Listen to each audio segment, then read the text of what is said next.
Ireland and England's relationship over the centuries has been interesting.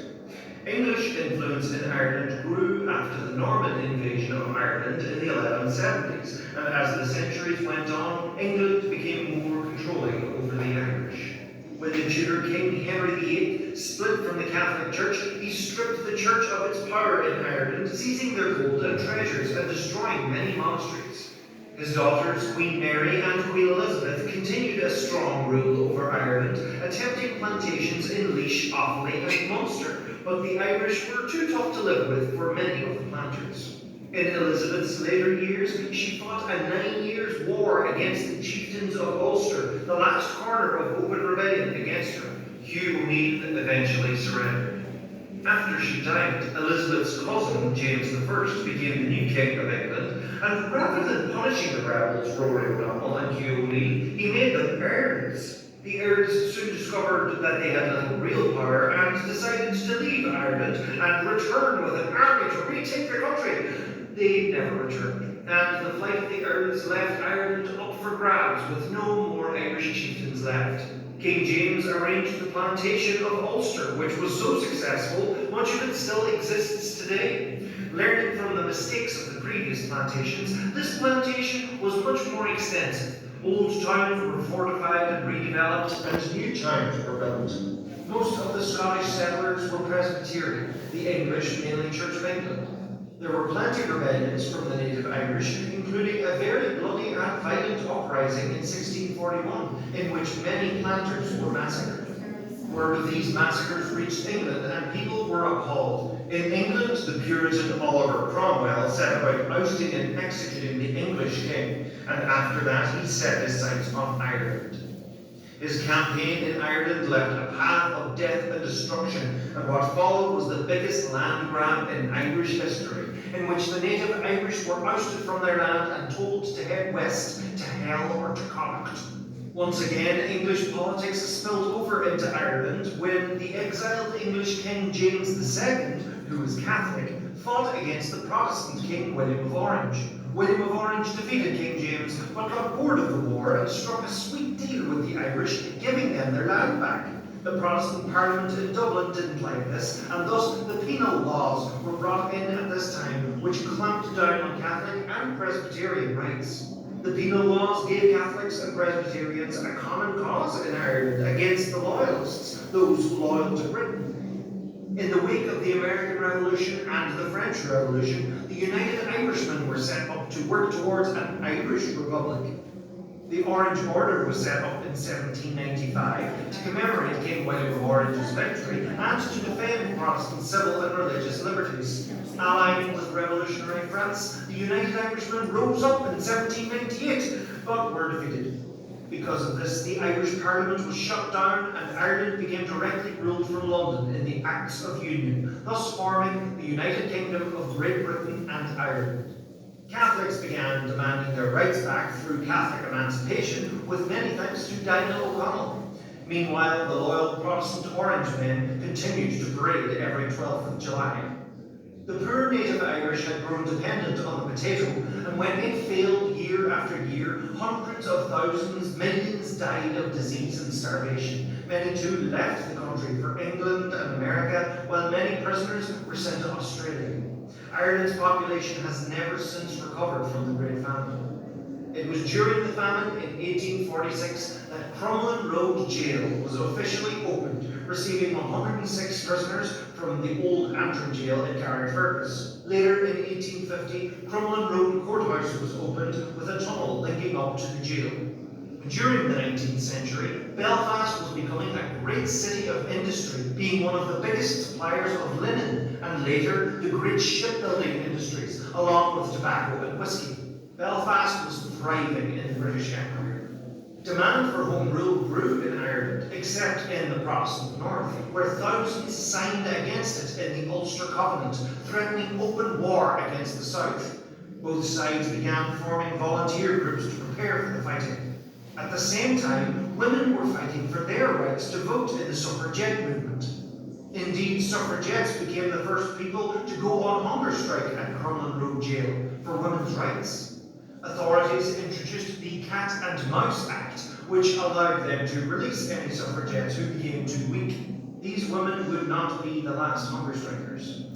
World War I helped stave off the potential civil war between the Irish volunteers and Ulster volunteers. However, with the British in the depths of a brutal war in the trenches of France and Belgium, Irish Republicans staged a rising in Dublin in 1916. Over the coming years, Irish Republicans would fight against British rule, driving them to a stalemate. During the fighting, the Unionists in the north were sure that no matter what the outcome, they wanted to remain part of the United Kingdom. And in 1921, the island was divided and Northern Ireland was created. The rest of Ireland gained independence with a parliament in Dublin and went on in 1949 to declare itself a republic. The two newly formed states built identities around the dominant religious and ethnic groups. The Catholic Church dominated in Ireland, whilst Unionists in Northern Ireland formed a large majority in the new Assembly in Belfast, effectively creating a Protestant Parliament and a Protestant state. Despite this, around 1/3 of the people living in Northern Ireland were Catholic. There was huge discrimination against Catholics in Northern Ireland in jobs, housing and politics. In the 1960s, seeing the civil rights marches in the United States, some Catholics and liberal Protestants of Northern Ireland began their protests against discrimination. Demonstrations were opposed by the Unionist Northern Ireland government and policed by the largely Protestant police force, the Royal Ulster Constabulary. And what began as peaceful protests escalated into violence. The plea for civil rights was met with a cry of no surrender. Riots became frequent, policing was ineffective, and in August 1969, the government sent in British soldiers to relieve the police force. The Irish Republican Army claimed the right to use violence to force the British state to leave the 6 northern counties of Ireland. The IRA began attacking the police and British Army and conducted a bombing campaign across Northern Ireland and England. 2 pro-state paramilitary loyalist organisations, known as the Ulster Volunteer Force and the Ulster Defence Association, also conducted a violent campaign against those seeking to bring down the state, and often sometimes against civilian Catholics.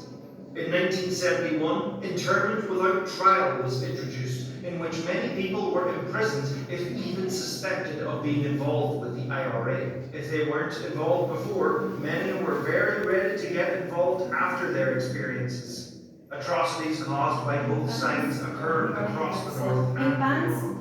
At this time, the sea wing of Crumlin Road Jail was cleared to house many of those who were interned, while the new prison in Lisburn, Her Majesty's Prison Maze, or Long Kesh, was being prepared. Many of the prisoners, both loyalist and Republican, protested to be recognised as political prisoners. Billy McKee led an IRA hunger strike, while Gusty Spence led UVF prisoners in sabotaging their workplaces. Eventually, in 1972, the prisoners received special category status, allowing them certain freedoms to organise and have a recognised command structure within the prison and line of communication to the governor. In 1973, Lord Diplock's review on jury trials led to the introduction of Diplock non-jury trials for terrorist cases, claiming that juries could be intimidated. In 1976, political prisoners lost their special category status, once again having to conform to normal prison rules and be recognised as criminals.